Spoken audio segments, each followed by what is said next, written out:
Emang boleh berkurban dalam bentuk kaleng? Jawabannya boleh, ya. Hukumnya boleh. Itu menyesuaikan dengan kapan dan di mana kita berkurban. Kalau di daerah yang sedang dilanda konflik, tentu tidak bisa kurban secara normal.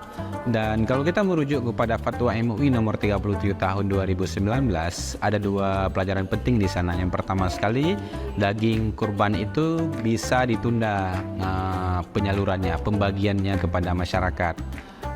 Dan yang kedua, daging kurban itu juga boleh diolah.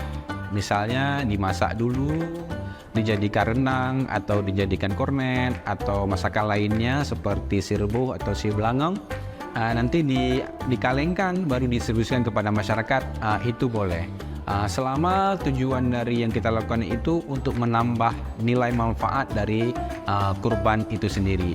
Misalnya nih di satu daerah kita nih kelebihan daging kurban, di semua desa ada kurban.